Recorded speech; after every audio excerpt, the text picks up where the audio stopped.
Ooh, it's slow today. Okay. All right. We are recording and we are live on YouTube, and we should have, is Perry on? Oh, there he is. Yep, I see it. Okay, we should be good. So we have a quorum. I'll let anybody else in as they come along. Thank you for coming. It is 4:07. We have some people missing. Everybody else is checked in. We are just going to, I guess we can make a motion to accept the meeting minutes, although they wasn't really an official meeting because we didn't have a quorum. But if anybody has any comments on the last set of minutes. Erin, we have to do the April 20th. Oh, I'm sorry. You're right. Yep. No, that was a regular meeting. Acceptance of the April 20th meeting. So if anybody has any comments, I'll take them. Other than that, I'll accept a motion to accept the meeting minutes from April 20th when we had a quorum. So moved. Helen. Second. Second by Perry. All in favor? Aye. Aye. Anybody against? Okay. Aye. Motion carried. Thank you. Okay, I'm going to turn it over to, oh, here comes Matt Casavecchia. Jen. I'm going to turn it over to Francisco and let him get started. Hold on, I have to let you share the screen. Okay, you should be good. Hi, Matt. Right. Thanks for coming. Okay, I trust you can all see my screen, right? Good, yes. Good. Welcome to our 8th meeting, and it is in fact June 15th. Can you believe it? Edging into summer. So our agenda today, we are going to pick up where we left off in talking about Danbury's neighborhoods and areas of Danbury. And then we'll very quickly jump into land use in Danbury and zoning. And as a reminder, and I'll get into this some more, the POCD is the foundation for your zoning. And so that's the relevance of this, the discussion about zoning. And we'll get into that. And then we'll conclude that as we usually do, talk about where we're at in the project schedule and what's next.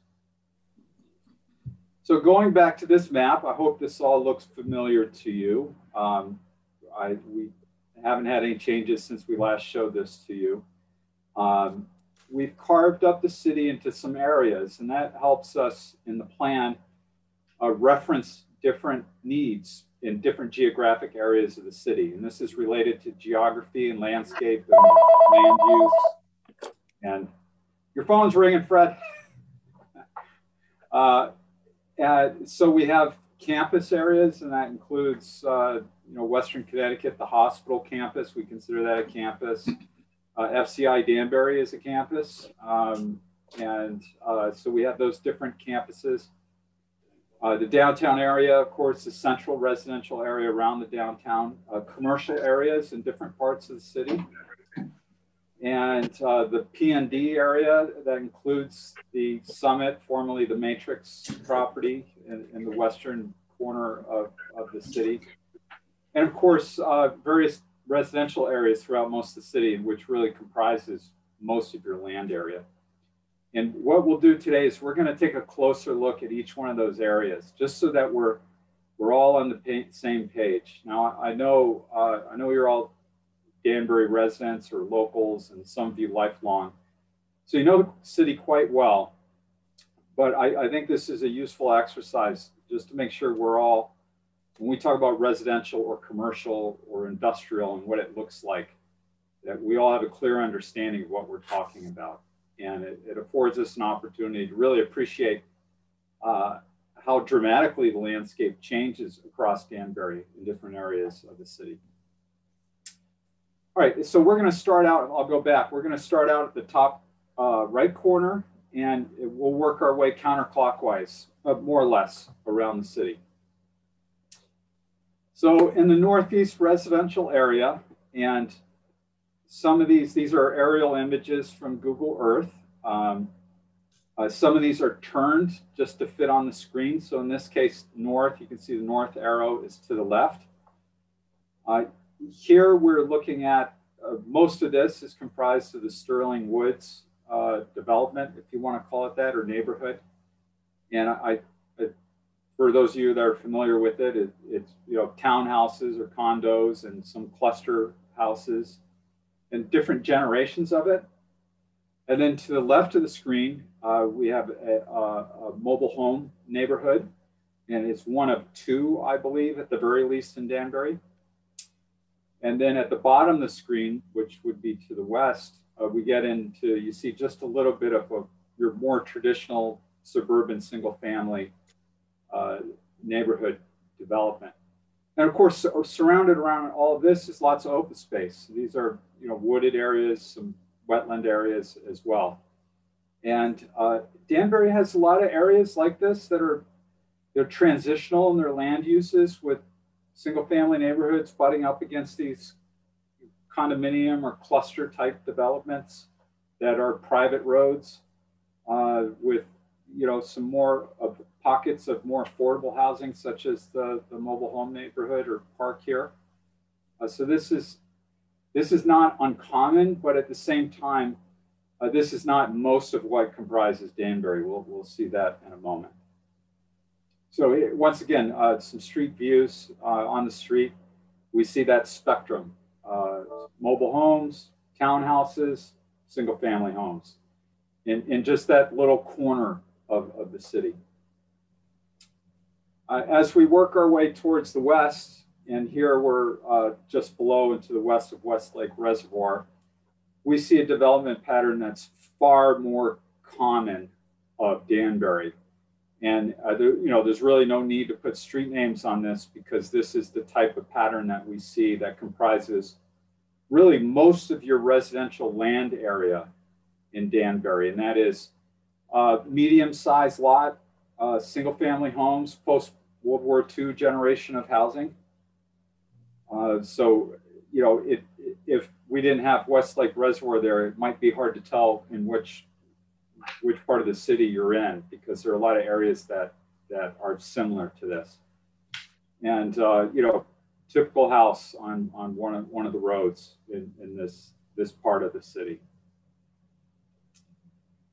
Now, our campus areas, as I described, are really these big institutions that have really big footprints, 50, 100 acres, and that are somewhat contiguous. In this case, we're closer to the center of the city with WestConn's main campus and Danbury Hospital, which really abuts that.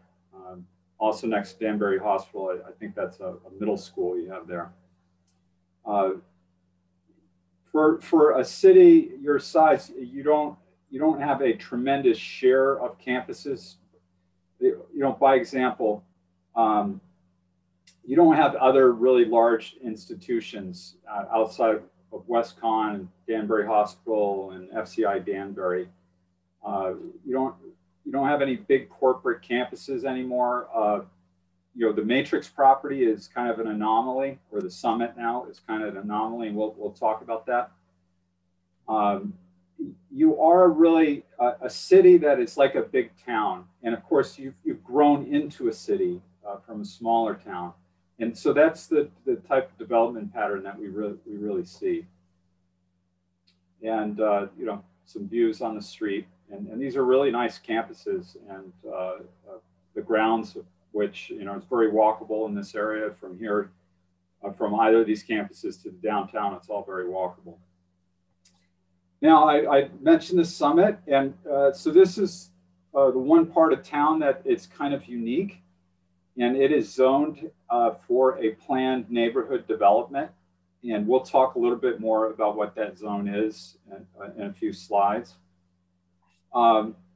I find this area fascinating, the whole history of the Union Carbide building here, which they, resided in for an incredibly brief period of time, considering the investment in this area and the scale of this building.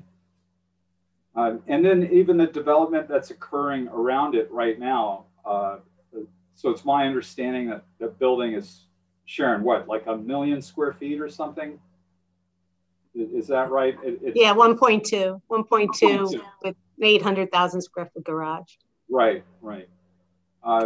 And of course, most of the property surrounding it, where we see the newer development, was all, as I understand it, all kind of the grounds or the surrounding property of this, and it's been carved out into some pieces here, and we have a combination of some office buildings, condos, and townhouses. Toll Brothers are building in this area, so it's a really unique area.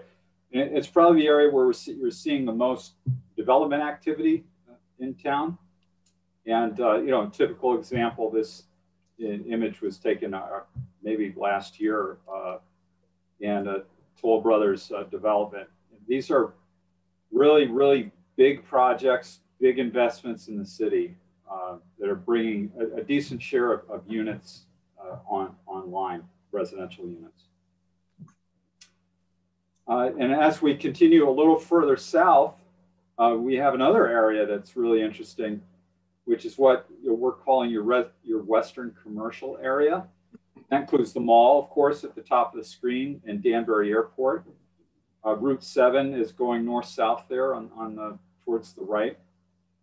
And then, as I understand it, a decent amount of commercial development with a lot of auto-oriented services and retailers opening up shop or expanding in this area. The airport is I've been told is pretty busy, and does service with a lot of private jets and smaller commercial liners. And of course, as a reminder to everyone that this is a city-owned property, and the airport's operated by an operator, but it is a city-owned property.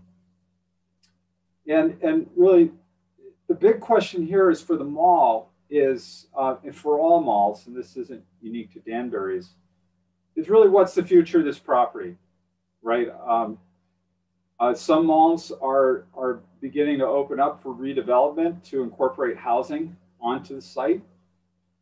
And I think this will be one of the big ideas that we're likely to address in the POCD, and to figure out if there's anything that the city should be doing to support the future of this site. Maybe it's able to continue as is, but the trends that we're seeing nationally would suggest that that they need to adapt in some way. And so that's something we're going to be thinking about and talking about here. And of course, how that's connected to zoning is we would need to ensure that zoning is supportive of whatever may need to occur on that property in the future to keep it active and viable as an income producing property. And of course, there's a view there. Sears, sadly, no longer around. But as I understand it, that building's been repurposed with some other tenants. And if we continue further south, things change quite a bit. And here we have, once again, a suburban development pattern that's similar to the northeast part of the city.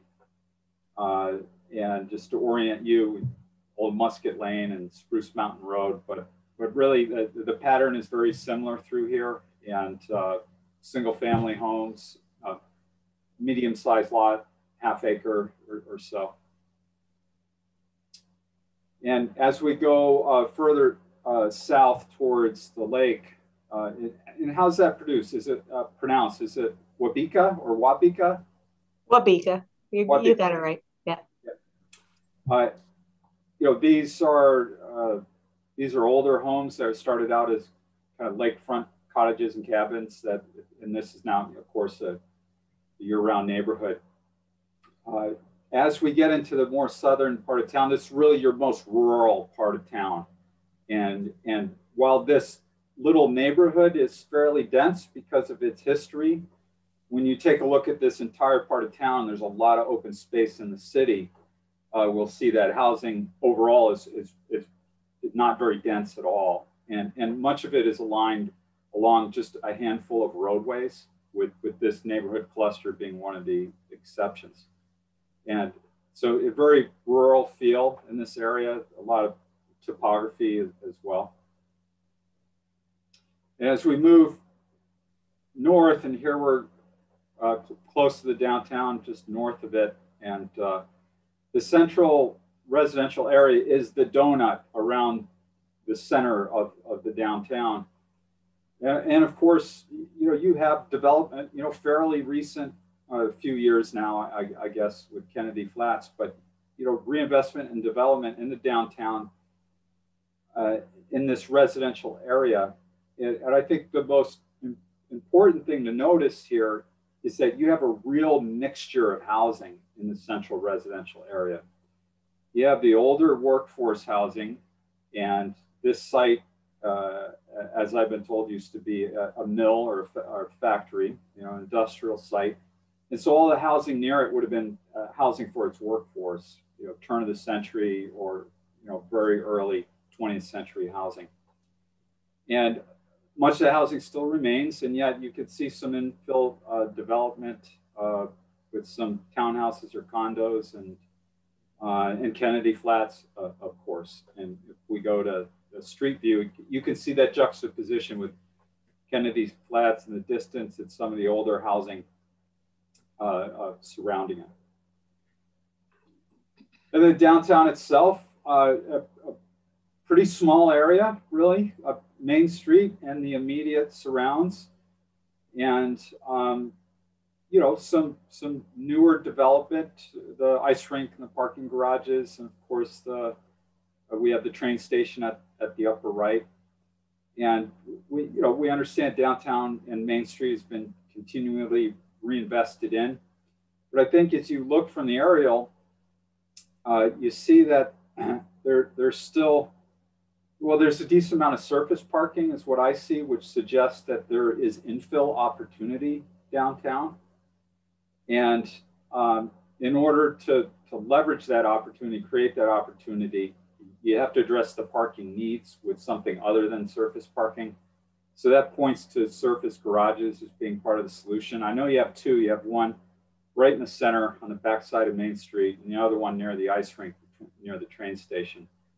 So you're kind of halfway there, and I think the real question is, where does downtown stand now in its parking needs, and are there infill opportunities? And that's always a very obvious place for new housing, new retail or restaurant space as well. And that should be something we're thinking about. I know the TOD plan that you did a few years ago now came up with a lot of ideas for this and looked very closely at this issue. And I think for us, it's going to be a question of what do we want to carry forward into the POCD. So a lot of this work has been done, and we just need to figure out what we really want to carry forward and get behind strongly with our plan. And it's a nice view of downtown. It's Main Street's a really nice street. You know, nice streetscape, beautiful symmetry and streets, and it really is one of the nicer main streets in Connecticut cities. Now, expanding out a little bit, you have a lot of historic commercial that really, it follows two things, and these are both connected to our industrial roots. The Still River, which is the original source of power, and the rail corridor, the original source of really extensive transportation of, freight, real serious freight transportation. And so both of those act as a spine for your industry. And new industry tends to follow industry where it was. So what we see is a mixture of some smaller, older industrial properties that are typically your least costly properties. Some of them may or may not have some legacy environmental issues.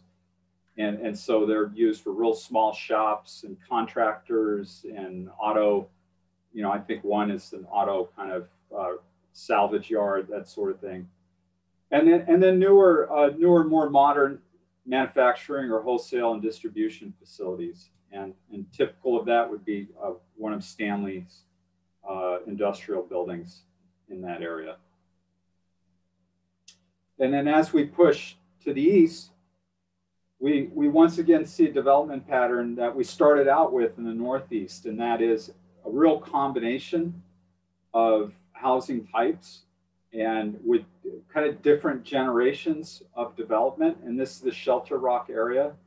So we have a newer kind of townhouse condo type development with older row house, townhouse condos or apartments, and single family neighborhoods, small lot single family neighborhoods at that interface. So I find this mixture really interesting. Not all communities are as diverse with this in terms of their housing stock. Some of them have single family houses, and then they have some garden apartments and maybe one condo development, and that's about it. And I think this represents a pretty good diversity of housing stock. And of course, what it looks like at the street, and these are fairly new developments in this area. There's a lot of newer housing in this area. Then finally, our Eastern Commercial. This is really the spine of Federal Road and the rail corridor in 84 and 7.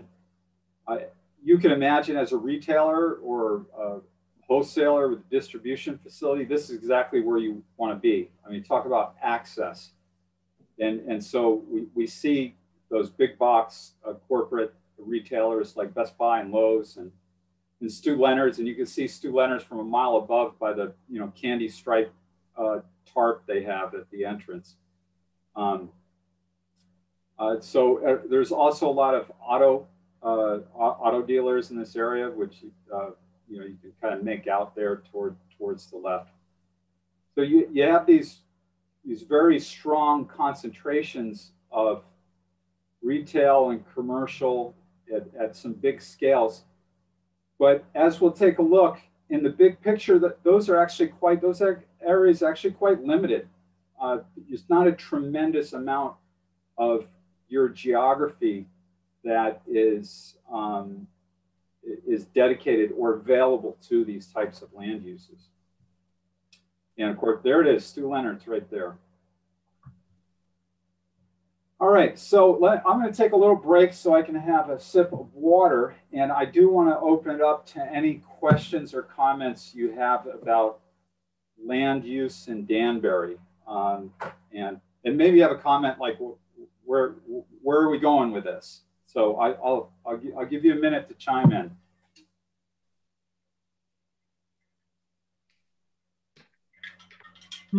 Yeah, I just had a comment, and perhaps I didn't see it, but when you were talking about campuses, I didn't see the Danbury High School listed there, which I think should be considered in that. Did I miss something? Yeah, I failed to mention it, but I believe we have it on the map.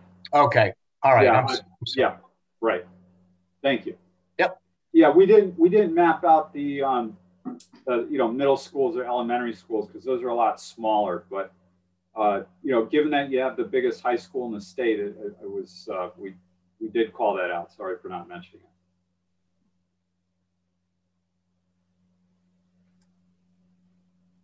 All right. Anybody else? Anyone else?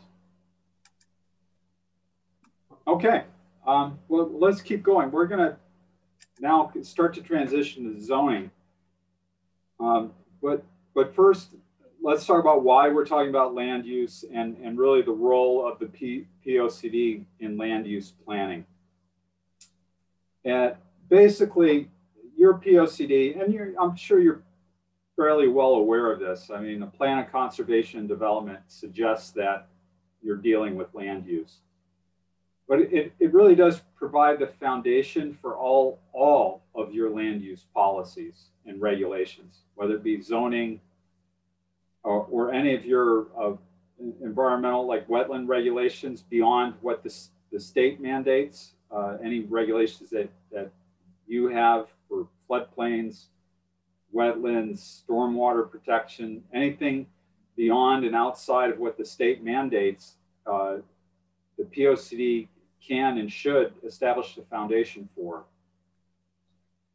And much of this work is done through really one map. And there's a tremendous lot of work that goes into arriving at this map.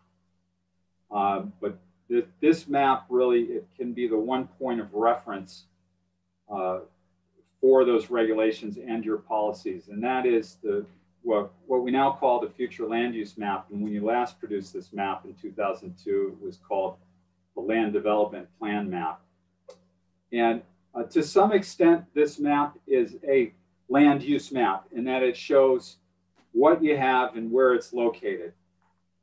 But what we also do with this map is we look forward and we address what you would like to see happen, how you would like your zoning regulations, land development regulations, subdivision regulations, how you would like them to follow the regulations.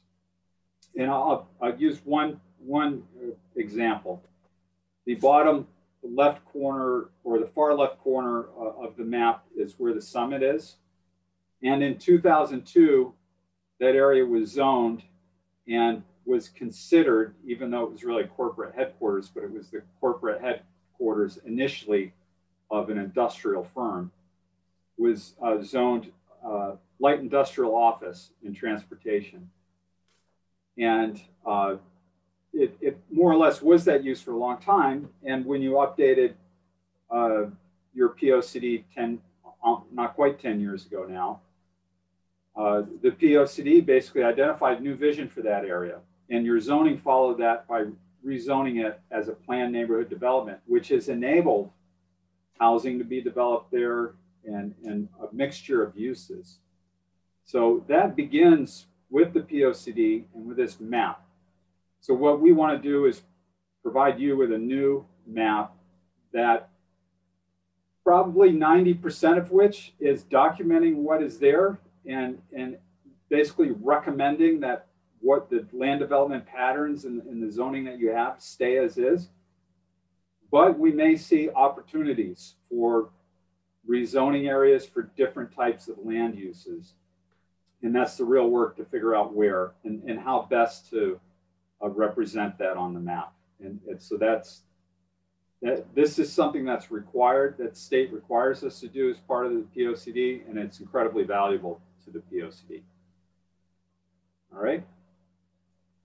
Okay. Now zoning. So I'm going to give you, I'm not going to assume that everyone here is a zoning expert. So I will give you a very high level introduction to zoning. And if you are a zoning expert, please bear with me. We'll get through it. And I'll try to make it as interesting as possible, even though it's municipal regulations and ordinance and technical planning stuff. But I hope maybe it'll be a little informative to you and you can walk away with a little better understanding of how zoning works. So first of all, what is zoning?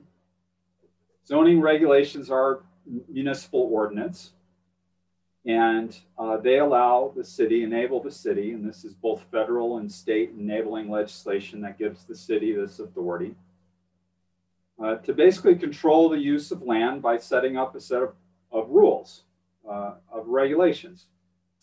And that controls what areas of the city development can occur. And typically that's referred to as a district or a zone. It controls what land uses occur in each of those different districts or zones, such as residential, commercial, industrial, mixed use, a mixture of all of those or some of those. It controls what is not, you can not allow specific things in the city or in zones or districts. And then also the requirement for being able to build a use or activate a use in one of those districts. And that requirement, it typically takes the form of a zoning permit, special exemption, very often with a site plan requirement as well. And so those are the big operative pieces of zoning. Districts and zones that say you can, in this area, you can build or operate this kind of use, and this is the permit you need to do it. Now let's talk about your zoning and your zoning map, and here it is. The city, I can tell you zoning maps, because zoning really wasn't commonplace until the middle of the 20th century, and in some places in the earlier part of the 20th century.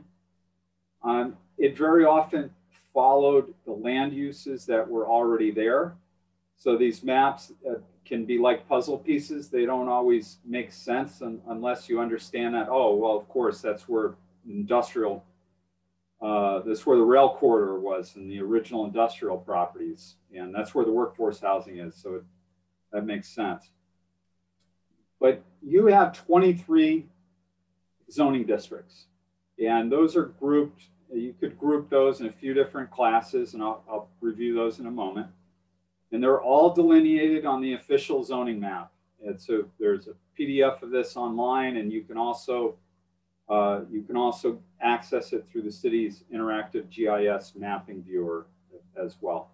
And the map, you'll see in the enlargement, has different codes or labels, and those are short little labels for the names of the districts.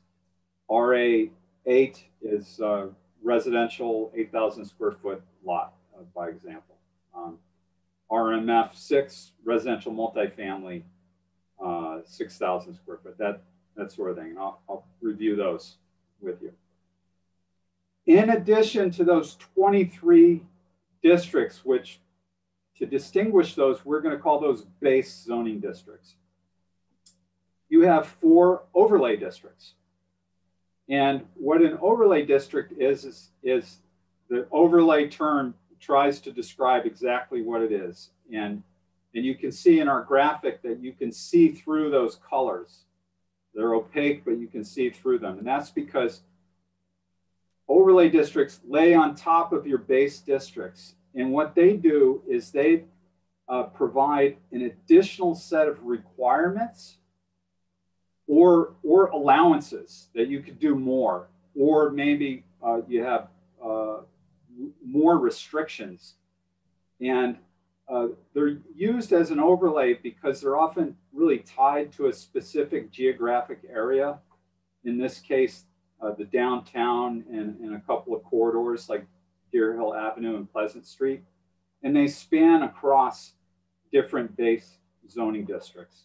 So that, I mean, this complicates everything, but this is an incredibly valuable tool to enable things that you want to happen and prevent things that you don't want to happen in a very specific geographic area. All right, so there are a bunch of other controls that zoning enables the city to manage and control. And that is bulk. How big can the development be? How tall can the building be? How many square feet? How long can a building be? That sort of thing. Coverage. How much of the land can a building and parking and improvements cover? And that is also a way of controlling density in an indirect way. Site requirements. What kind of frontage do you need? That means how much road do you have to have for the lot that it fronts? What are the setbacks, the distance of buildings from the edge of the lot? Your landscaping, lighting, drainage requirements, all those details is controlled by zoning. Parking, how much parking do you require for different uses? How is it designed? What do you require? What kind of amenities do you require in a parking lot? It controls accessory uses and structures like a garage, outbuildings, anything outside of the principal building. You can control where that can be located on the lot, what it can be used for, how big it can be. Signage, all of your signage is controlled through zoning regulations. The size, style, number, location, lighting of signs. And then environmental controls related to wetlands, floodplains, and anything that isn't covered by your wetlands regulations and by floodplain regulations, and sometimes reiterating things that are covered in those regulations as well. So all of that helps you control development across the city in your districts. And as I mentioned, you have 23 base districts, and this is what it looks like on the map. And I think if we were to flip back and forth between our neighborhood or areas of Danbury map and this map, you would see a lot of consistency between the two.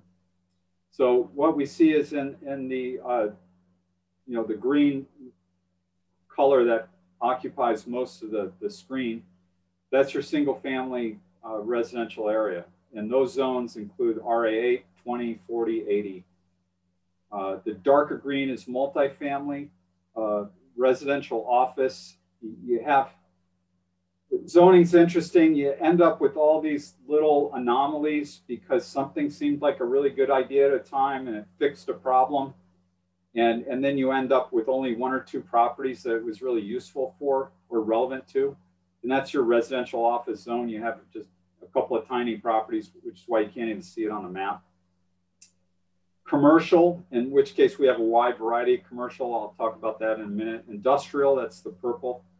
And then the planned neighborhood development, which we talked about earlier.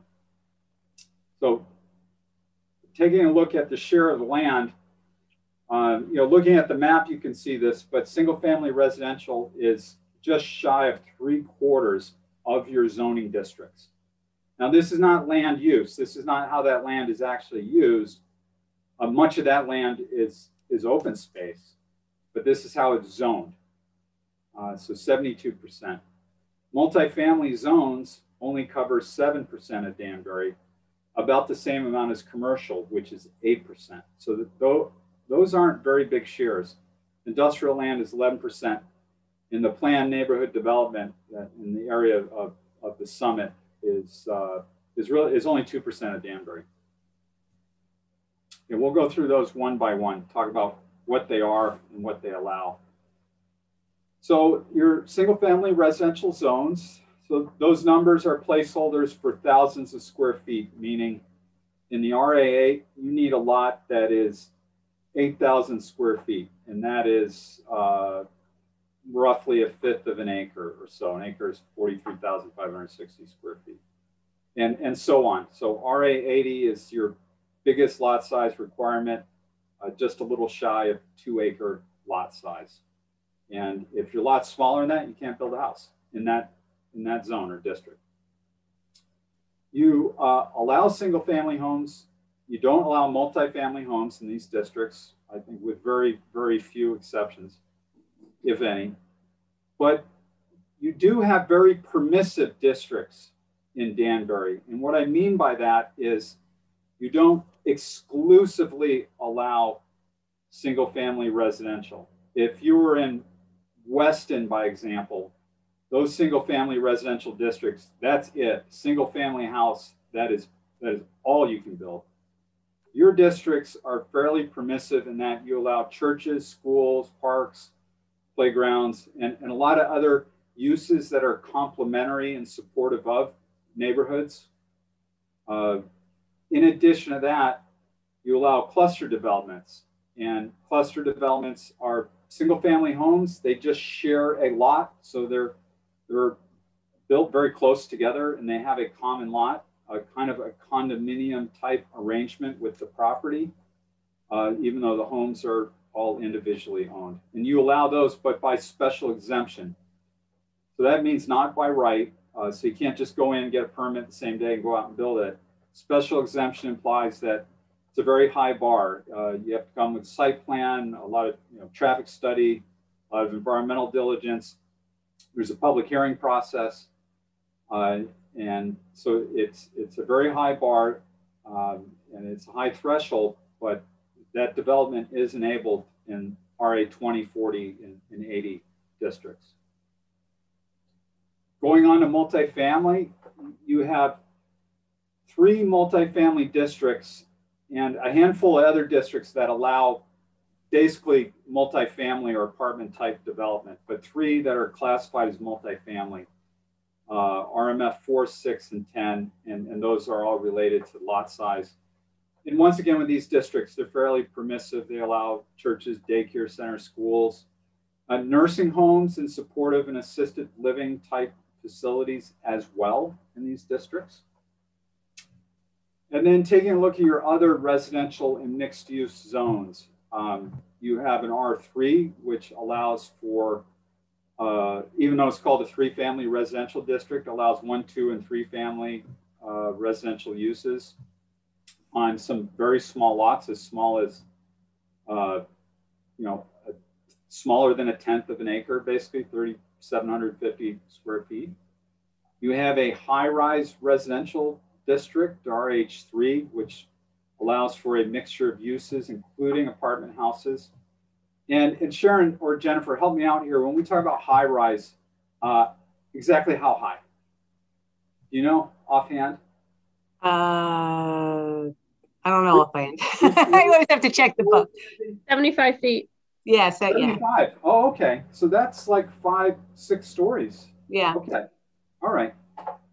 And I also just want to interject one thing. I know we didn't get to the commercial zones yet, but just so people know, like for instance, the Central Business District also allows apartment houses, but it's a commercial zone.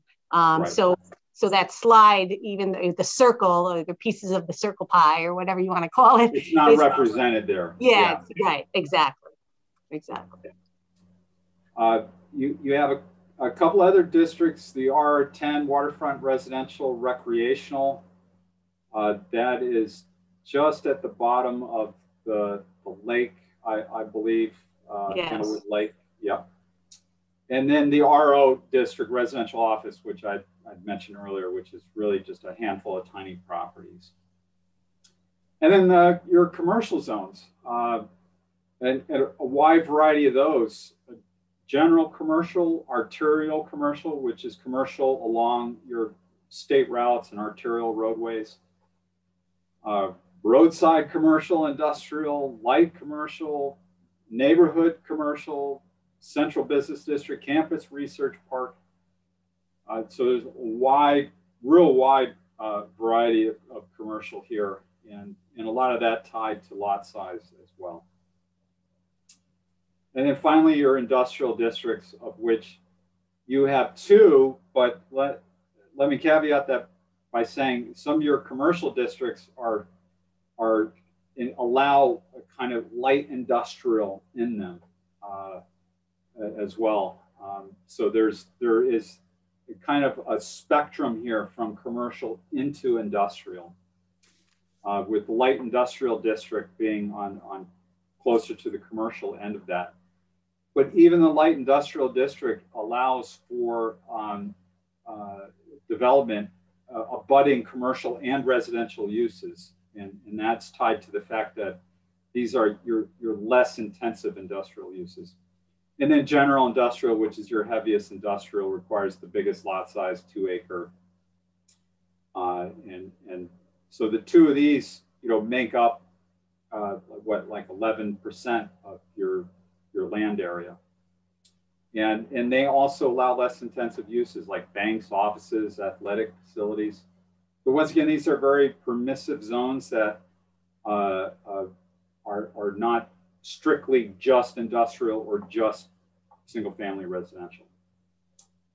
And then, I said finally on the prior slide, your planned neighborhood development zone, the area around the Summit property. So here's one more type of zone. We talked about your base districts, an overlay district, and just to confuse things, this is a floating zone, okay? What that means is you have, within your regulations, we have described a zone and a set of criteria for rezoning that will allow an applicant to apply to rezone an area, a property or an area of the city to planned neighborhood development zone, provided all the requirements are met. And so we call that a floating zone because it can be dropped in onto properties anywhere in the city where the criteria are met. Once that area is rezoned to, in this example, planned neighborhood development, that's what it is. If it used to be an RA20 zone or an industrial zone, it is no longer that zone anymore. And the rules for that zone no longer apply in the area. It is now planned neighborhood development zone. Right now, the only area of the city you have is the area including and around the Summit property. But there is potential that another property owner in town or in the city, excuse me, could use this as a tool for rezoning. Once again, like your special exemptions, this is a very high bar. There's a lot of major investment on the part of an applicant to really prove to the commission that it's a good idea. And what's unique about floating zones is that the commission is under no obligation to approve the rezoning, even if the applicant meets all of the criteria.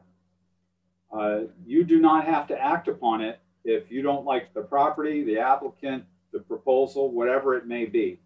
If it's inconsistent with the POCD, the city is not compelled to approve any application for rezoning.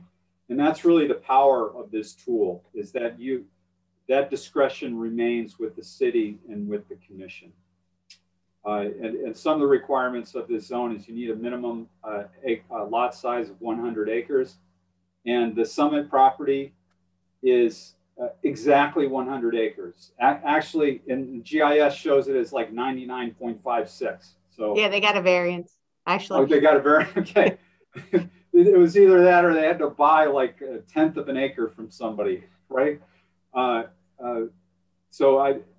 These are the nuances that goes into this. But the planned neighborhood development provides a lot of development flexibility, a mixture of uses. It really enables some really creative development that can be responsive to the market conditions and of a pretty big scale. All right, so let's back up now and go back to our residential land use and take a look at how your land is actually used. And I hope that this map and chart looks somewhat familiar to you because we presented it at the last meeting. And so this is different than zoning. This is actually how your residential land is used by housing type. And this is on a parcel basis. So this map and each one of these blocks, and I'll use Western Connecticut's West Side campus as an example. We show that as dorm. Well, 1/10 of the property is used for dorms, if not less. But because that parcel is classified as having housing, we show the entire parcel. So this is what's called a parcel map. So any parcel that has housing of some form on it shows up here. We may have missed some. It can be difficult to filter this information, but we think we've got it pretty close that it's representative of what you have. And what we see once again is while you have 72% of your land area is zoned single family residential, of your residential land, 80% of that is used for single family. So a very large share of your residential properties have a single family use on them. And as we work our way around the pie chart here, we can see that two family it consists of 3.2% of your residential property is used for two family uses. Half of that is for three family uses at 1.7%. Four family is a tiny fraction. It's just 0.3% of your residential land use. Townhouse is a decent share, is 8.3%. And that we're using the term townhouse here pretty broadly to include really condo style development and maybe attached single family houses that may be rented as houses, not as apartments. Apartments make up 2% of your residential land. Mobile homes, a tiny fraction as well, 0.6%. Single family properties with an accessory dwelling unit are 1.1%. And dormitories are 2.4%, but that's a little misleading. It's really more like 1% because we're grabbing that entire property from the West Side campus. So that's actually a much smaller number. So there it is. That's how your residential land use is carved up. And we want to focus on this because very soon we're really going to be moving into, well, working on your affordable housing plan for one thing, but also starting to talk about what your priorities are for housing in the future and how zoning might need to change to support your housing needs. And it's important that we have an understanding of what you actually have and cut through the perceptions about what kind of housing stock that you have. All right. Going back to zoning, so now I have a very quick exercise, and this is not scientific by any means. This is really just to point to the zoning and to point out some of the anomalies and the interesting ways that Danbury is zoned. And we want to be thinking with the POCD as to what kind of zoning changes might we recommend in the POCD, if any at all. And so here we start out, once again, I'm going to try to move from the northeast corner and work our way around the city. We start out in the northeast corner, and north is always up in this case. And here we are on the northeast edge of town, and we see residential properties that are totally hemmed in by both commercial and industrial. And once again, this is kind of the legacy of our land use. It tends to happen somewhat haphazardly, and in many ways it gets ahead of zoning. And it's so, we're going to see this in the zoning map. And it's nothing that needs to be corrected. It doesn't imply that this area of the zoning should change. I just want you to expect to see these just interesting little pieces of residential or commercial that are just kind of stuck in there seemingly randomly. But development tends to occur kind of organically in response to very local site conditions like highway access and land use constraints. Yeah, Francisco, let me just jump in for a second. So just so everybody might get their bearings. So that green area is up behind exit 8. So Pocono Lane, I think it is. White Oak Estates was that cluster right on the border. So that's like behind Fast Freddy's, for lack of for everybody to get their bearings. And then the dark green is actually the Avalon development, which sits behind that purple, which is where some of the GE buildings. So if you're coming off exit 8 and you look to the right, that's that area. So the Avalon area, I believe, used to be commercial. That was rezoned to the multifamily, and then the residential, I think, has been there for a long time. So just to get your bearings, I'm going to try to do that on all these little sites so we understand it. Thank you, Sharon. Thank you. Moving closer to moving across the city here, WestConn's campus is actually, and we talked about this a couple of months ago, because we didn't have it mapped as campus at the time. It's actually all zoned residential. And this goes back to what I described as the permissiveness of your residential. You allow schools and institutional uses. So while it's zoned residential, you have a university campus with dorms and classroom buildings and that sort of thing. And it also does skew the amount, the percentage. Yeah, it absolutely does. If we were just to take a look at your zoning or land use, it's with a property that big, I think it's 100 acres, it can be a little misleading. Mm. Moving over to the PND area, which shows up in red, the Summit property, you have pockets of industrial land use that are otherwise completely surrounded by residential. That's Boehringer in the purple. Right, right. So, you know, I think we're going to be looking for opportunities and taking a closer look at the zoning map. But just because we see these really interesting patterns, you know, doesn't imply that there's something that needs to be fixed or changed. And as we move further south along 7, you know, we see what's really now you can see, now that we're zoomed in, you can see these tiny little parcels that have their own zone, their own district. Multifamily, we have one property that's zoned multifamily. And then here those residential office zones are finally starting to show up, and those are individual properties. There's a long history there, right, Arnie? Yeah, right. And there's history behind these things. The RO zone. Right. Oh, yeah. Now Arnie remembers, I take it. And so industrial land, we talked about 11% of your land is zoned industrial, but that's a little misleading because some of that land is completely undevelopable. In this example, Mill Plain Swamp takes up a good part of that purple that's just above the yellow commercial zone here.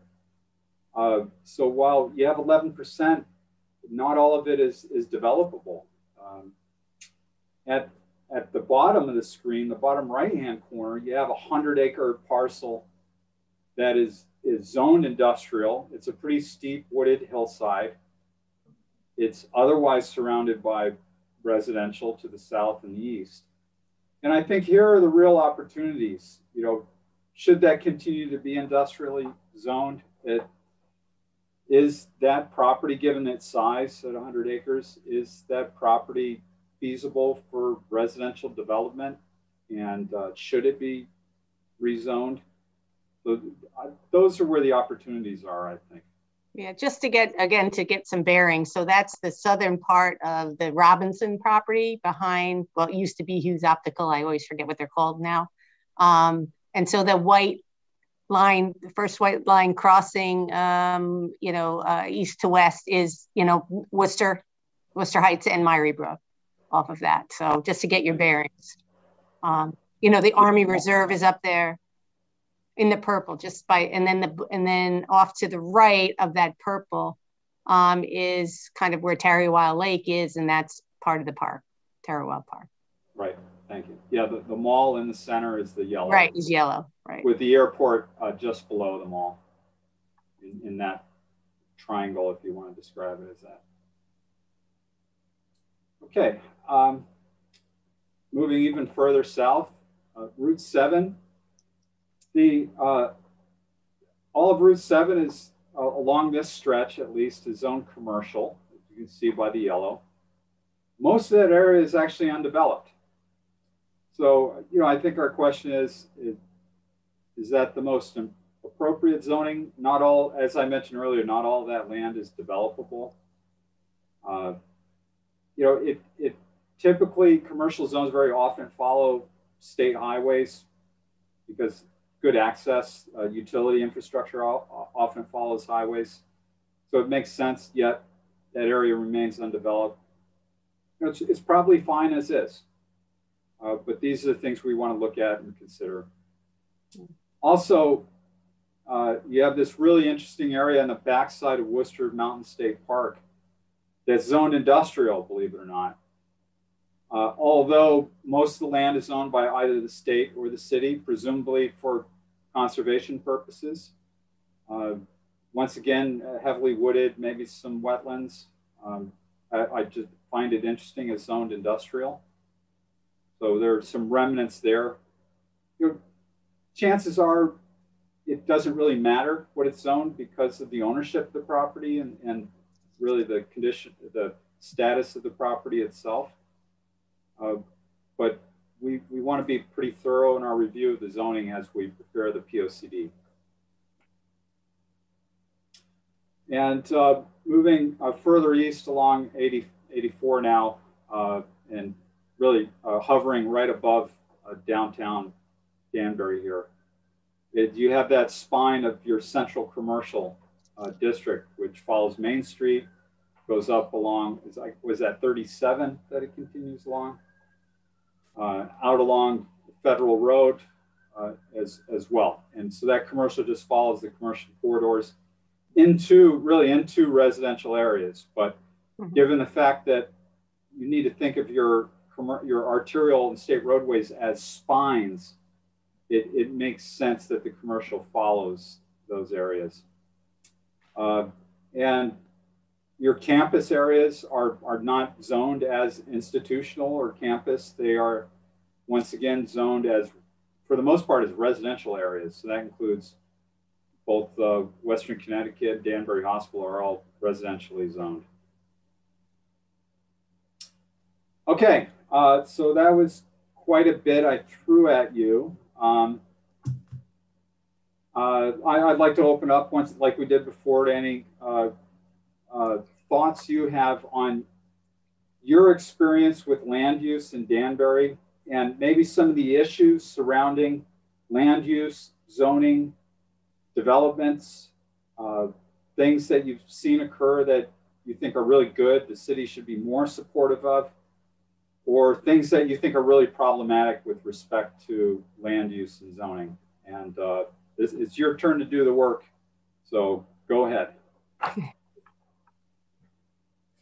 How about the idea that in Danbury, if you want to live in a house that's 2,000 or 3,000 square feet, it's going to be an old house in an old neighborhood, because for an extended period of time, just about all the residential development was condo driven, which is community living. And some of the condominiums do have detached single family homes, but I think the majority of them are, multifamily in design. Is that a fair thing to say about Danbury over the past 20, 30 years? And if a person wants to downsize, you can either go to a condo or buy an old house, because that's really those are your choices. Is that a fair assessment of the housing stock in Danbury? Yeah, I definitely agree. A lot of your recent development over the past decade or two has been condominium. And a lot of that is connected to two things. And Eric touched upon this a little bit last month. And if he were here today, he could really dive into it. But I think I kind of understand what's going on. First of all, you've just had so much single family housing stock that that market, at least for a while, was relatively saturated. Now, I realize maybe the price points weren't there for certain buyers, but it's fairly well represented, if not overrepresented, which means that what the market was asking for was a different type of housing or more variety, and that's market driven. And related to it being market driven is simply the cost and the economics of building single family homes. And year by year, it becomes more costly and less profitable to build neighborhoods of single family homes. They generally speaking, they have to be very, very higher end for developers to make money. And we saw a boom of those in the 2000s leading up to the 2008 crash. And that type of development has never really recovered, definitely not in Connecticut, with the exception of a few areas of the country that seem to have an endless appetite for that type of development. Our economics don't support that. So much of the development we've seen in Connecticut over the past 10, 12 years or so really has been multifamily or condominium or townhouse, just because that's where the profit can be made. And those larger single family, even single family small lot developments can be more challenging to be profitable. Yeah, I mean, Arnie. Yeah, go ahead, Sharon. A lot of I that's was tied just- to the cost of building infrastructure, but go ahead. Right, exactly. I was just going to go there. I mean, as you know from your experience on the planning commission, I mean, you've seen fewer and fewer subdivisions. So regardless of the fact that there's not any big parcels to divide up, I mean, the costs of putting in a road that has to, you know, that's built to town standards, that, you know, has to have, and everything associated with that, and all the utilities for 7 or 8 single family homes in an R40, you need more, right? You need 10 acres, let's just say, or more. And it's just, I think from a economic standpoint, it just, as Francisco was saying, it kind of sort of doesn't work. So the people, you know, looking to develop in the market, were looking, if you had a 10-acre piece, could it be a different zone and get more density, and then, you know, spread the infrastructure costs, whatever they are, out over that many more units? It's just, right. It just becomes so in other words, that is a fair assessment. There are economic reasons to justify why the development has gone in the direction it has. And just like you said, buying 10 acres, dropping in a road, dropping in the utilities, and building 10 standalone single family houses, it just doesn't work. The numbers don't work. right. That's fair. And it's a price, Right. I think it's a price point as well, because, you know, there were a couple of lots that were hanging around from, you know, 7, 8, 9 years ago that have been sitting, only just recently have been the interest in them. I mean, big, expensive lots, you know, designed for big, you know, super expensive homes, and nobody was building them. But, you know, that's come back around. So it's a little cyclical, I think, too. Okay, that's fair. I wanted to also just, and I know many of you know this, but I would say in 2007, 8, Dennis, you know, we went through like all of the categories of zoning districts and really looked at the uses that were allowed in each of the zones, and tried to kind of clean up the things that, I mean, here's the perfect example. Like, I think there was a dairy still in CG20. Why? Because Marcus Dairy was there. And, you know, I mean, they haven't been cows or anything associated with it. So, I mean, we try to look at those uses, and we got some pushback on some things that, you know, we wanted to take some uses out of, Arnie, you probably remember this, out of the industrial zone that we just thought weren't industrial. And boy, you know, the hotel people came out of the woodwork. I mean, Oh yeah. And so it's kind of morphed into not a strictly what you would say, oh, that's an industrial zone, it only allows industrial uses. Yeah. That's how it's kind of been blurred a little bit, you know, just over time.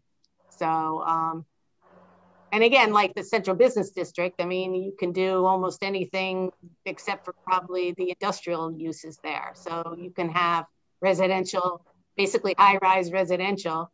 If you're not in the Main Street Historic Overlay and you're a couple of lots behind Main Street, you can go to 105 feet, I think, Jen, step back with mixed use. So again, it's there's a lot of zones. It's kind of the world Jen and I live in day to day, and you guys on the land use commissions, Juan is on, and you guys for planning. Totally get it as well. So, and you know, as Francisco said earlier, you know, some of these things, the RO zone, they made sense at the time, but you know, you get a city like Danbury that's been around forever. You know, stuff changes, things morph into, you know, various directions. You know, and you just have to correct things or change things as you move along. There's just no alternative to it. Right, and here's the other perfect example. When they developed proposed the campus research park zone, and zoned that property out on Mill Plain, thinking that was going to happen, and WestCon was going to expand, and they were going to do this live work, and they created this new zone, and they set it down, and you know, we added the zone, and then 10 years later, a couple of years ago, he came back, same owner who proposed it, said, I don't want to be that zone anymore. So we have that zone, and it applies to nowhere in Danbury at the moment. So, yeah. We created a zone, Francisco, but there's not a single piece of land in that zone that we created, unfortunately. But I mean, you know, the road to hell is paved with good intentions. We would have loved we would have loved for Western Connecticut State University to Sure. expand and have a research park. It just didn't happen for whatever Yeah. reason. Right. Yeah. Can't say we didn't try a lot No. of things. Yeah. Okay. Anyone else with, thoughts about what the city should be doing differently, or what you think's working really well? A couple positives, if I may. I guess more around land use than zoning, but I certainly am in favor of the city's habit of buying up or acquiring, I guess, properties as people pass away, but just conserving them as open space and adding to that portfolio. And also, at the same time, encouraging more density in the more urban areas. Yeah, I agree with that. And, I noticed, and I know the big project is going on Main Street right now, where the old, across the street from Kennedy Flats, where the old News Times building was. Mhm. And it's going to be interesting to see if that fills up quickly too, because I think if Kennedy Flats filled up and this other project fills up, I mean, those people are going to need services downtown. They're going to need stores and stuff like that. So, necessity is going to drive some things downtown that hopefully will be positive. Right. I mean, a good example also is, Mothership. She came from old Ridgebury Road inside a big office building where, had a little area. She was doing either catering and obviously some sales there, but moved downtown and then now just recently opened another restaurant, two stores down. So, right, people will be living downtown and need services. And we looked at this, if you guys will recall, who sat on the TOD committee task force as well, that, we looked at kind of opportunities for underutilized parcels down there, downtown in our, in the TOD study area. So there are opportunities, and not just downtown, but in other areas as well, that I think, we need to take a look at. Yeah. Okay. Anyone else have any thoughts? Yep, Fred, go ahead. Yeah, just quickly, speaking on the downtown situation, as far as the zoning goes, what exactly can be done down there as far as your zoning is concerned? Well, like I said, the central business district, so the kind of the heart of Main Street is the CDB zone, right? And the outer edges kind of closer to South Street and closer to North Street are CG20, which is a general commercial. So in the central business district, you can do apartments, you can do stores, you can do offices, you can do schools, a lot of uses. The Main Street Historic District runs along, the properties that border Main Street. So Bridget could talk to this as well. So we've been very careful to craft those regulations about a height restriction so that, we didn't end up overpowering kind of our historic district, which is on the National Register. And so and then when you're outside of the district, like if you're, a lot back, you can step up your building to go higher. So, I mean, we've heard over the years that some, you can't go very high. If you want to increase density, you're restricted by the height. So it's going to be a balancing act, right? To protect the historic integrity, and the district and, where we came from and also incentivize people to have that density be downtown. I mean, I think that there's going to be a balance there that we need to look at. Is that fair, Bridget? Okay. Would you say that's fair too? Yeah. Yeah. That's fine. Yeah, Fred, plus we need, I just wish some of the downtown landowners had a little more vision, a little more imagination. It's hard to look at, these maps are great, but, to sort of look at a building or look at an area and say, what could we do here to bring the whole area together, to just make it flow better, to make it more appealing to people driving by. That requires an imagination. That requires a little vision. And, you know, I just hope there's some of that downtown, because I think downtown would benefit from that.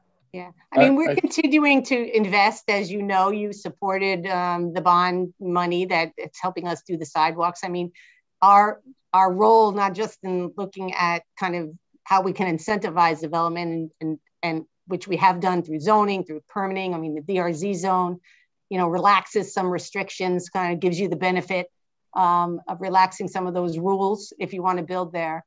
And, you know, Arnie's 100% right. You need kind of buy-in from the property owners, because we don't control the land, so we can't tell them what to do. We can only give them the best setting possible, creating a walkable environment, you know, making sure that the zoning is set up properly so you get more density as more people, and people have disposable income, and they're going to be walking and connecting that to transit, you know, doing all that kind of the infrastructure work.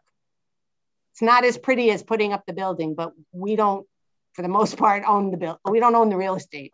Yeah. I guess is how I would describe. Thank you.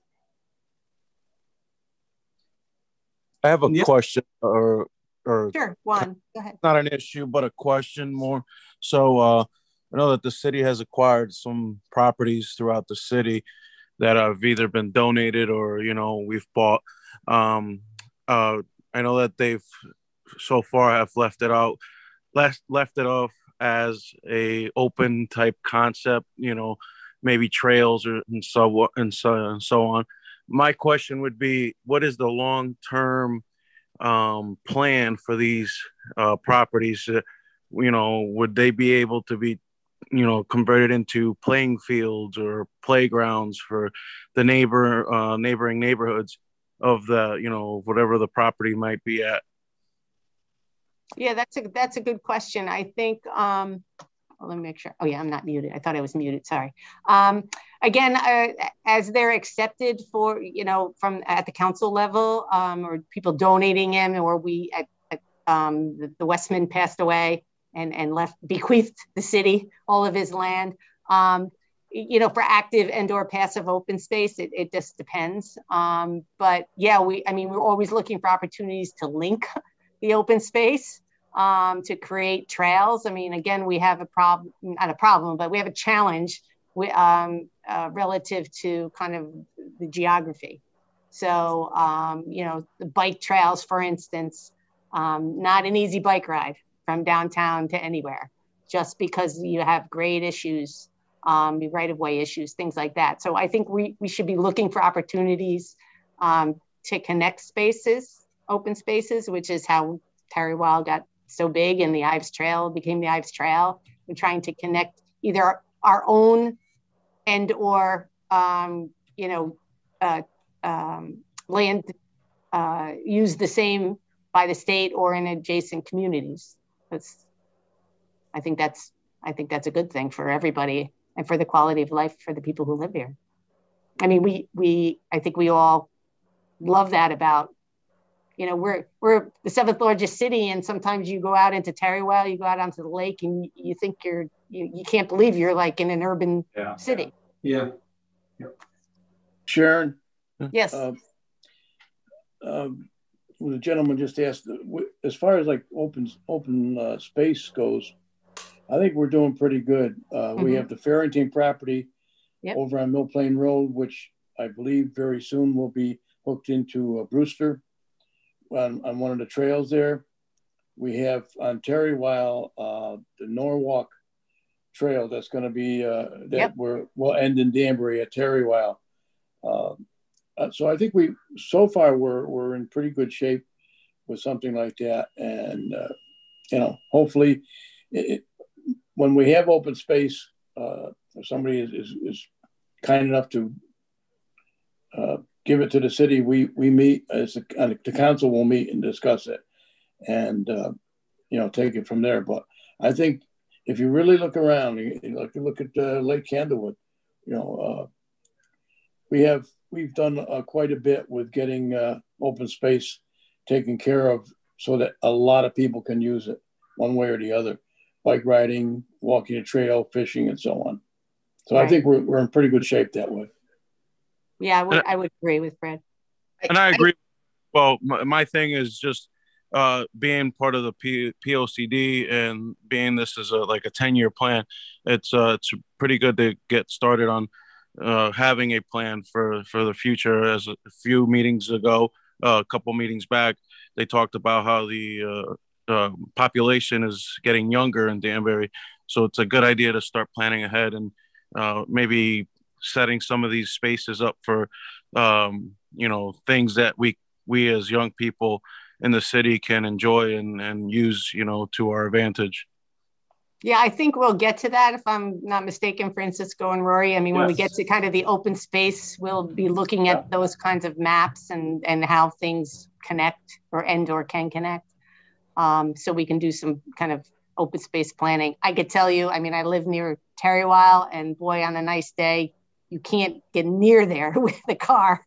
I mean, it's just so popular. And I imagine Bear Mountain's the same way. And lots of our other open spaces. So it's important to the quality. Same thing over at Candlewood Lake where the public boat launch is not too far from where, I mean, on a nice day, you can't get near there either. So people are dying for open space and outdoor recreation, passive recreation and, water recreation. I think there's a tremendous demand for that. It makes for a great community. Right. And the health benefits, right, Fernandez? I know she's on. She can hear me. So, I mean, it's all intertwined, and, in terms of providing quality of life and ensuring that we give our residents the opportunities to improve, their health and enjoy the community. Yes. Okay. Well, that's a pretty good list. And, it sounds like the city owns the open space. It's just that maybe there's an investment required to make it more accessible to residents and build out some more facilities and connections between the open space. Is that right? Potentially. Yeah. I mean, I think there is, as Fred said, they've done a good job. I mean, the Westman property was bequeathed to the city. We added that to kind of Bear Mountain State Park. We added like kind of trails there. But it would be good to spend that session looking at kind of what did we get recently? And I'm talking recently since the last plan, and how to make those connections with things going on around us, like Fred said, like the Norwalk River Valley Trail and, connect Worcester into, across and the Ives Trail and into Terrywile and, how we can do those connections. Okay, good. All right. Well, I think that's a pretty good list. Let's wrap things up here. Some familiar housekeeping here. As a reminder, all of our presentations, meeting summaries, agendas, you name it, are posted to the website, and we're pretty good about doing that in the same week. So if there's anything you want to look back on, go to our website. There's the URL right there. You can just search it in Google too. It'll pop up. And you can get to any of these presentations right there.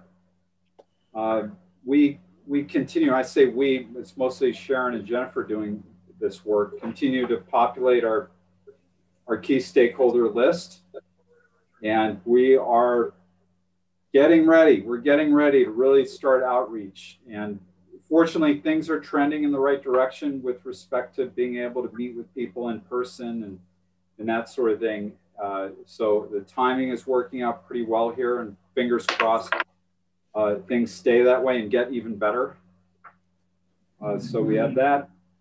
And so reviewing our project schedule, here we are in June. We're third of the way into this, and we're about 3/4 of the way done with this existing conditions kind of discovery work of figuring out what's going on in the community. And we're this summer we're going to start to pivot into really committing to some ideas and starting to develop the plan, the look of it, figure out what we want to say, what we want to accomplish. And the public engagement, while we've gotten started with the website and some basic communications, we've had some press coverage. We're really looking to launch that in earnest in September, which is really a very good time to launch any sort of campaign. People are back from summer break and vacation. They get settled in with school and everything else, and we can really grab their attention. So that is our plan to get out there with our survey, community events, and that sort of thing. So our very next steps, at our next meeting, we will talk about transportation and infrastructure and mobility. So that's our theme. So come ready to talk about, you know, what Danbury needs with respect to mobility and transportation infrastructure. We will also, we'll talk about an online survey that we want to develop for September, and what kind of questions we want to ask, and, you know, how we're going to go about that. And of course, we continue to do the mapping and data collecting and all that, which we'll keep doing. Next month's meeting is a little later in the month. It's on the 20th, Tuesday as normal at 4 o'clock. And, you know, we'll follow our same format, and I already talked about what we're going to cover. So, please do join us again. Thanks to everyone for attending today. I hope it was informative to you, and thanks for your feedback. And with that said, Sharon, anything you would like to close out with? No, thank you. I mean, I think this was a good discussion. I know it may be a little boring to some, but I think it's important, obviously, because what the plan does and how that relates to you know, zoning and our vision, and how to get to our vision for the community. I would just say, in terms of the public, the community engagement process. And I've had this discussion, I had a discussion with Helen about this too a couple of weeks ago. If there's someone who you think might, in an organization, help us kind of to promote like the survey, you know, when the time is right, that would be great. In other words, if a group, an organization has a newsletter, and we can, you know, we can give them the URL and say, hey, take the Danbury survey. You know, that's a way to kind of get it out there in the public. Francisco and I think, are going to do Ed's show, Rich Danelli's show on Comcast when we're ready, and hopefully that will promote that as well. And Arnie, we won't fall off the little stage. Remember that little stage on Comcast from the old days? Yeah, and if you have any comments about anything, you want to go back and look at the maps, you know, obviously feel free to contact myself or Jen anytime. I think the process is great. This is what it's supposed to do. We need to figure out and do this discovery so we can lead us to where we want to be. Okay. So with that, I think everybody, unless anybody has any comments, I will go down to 10. So we had a quorum for a while, but no quorum right now. So we'll just adjourn it right now. And I thank everybody for joining.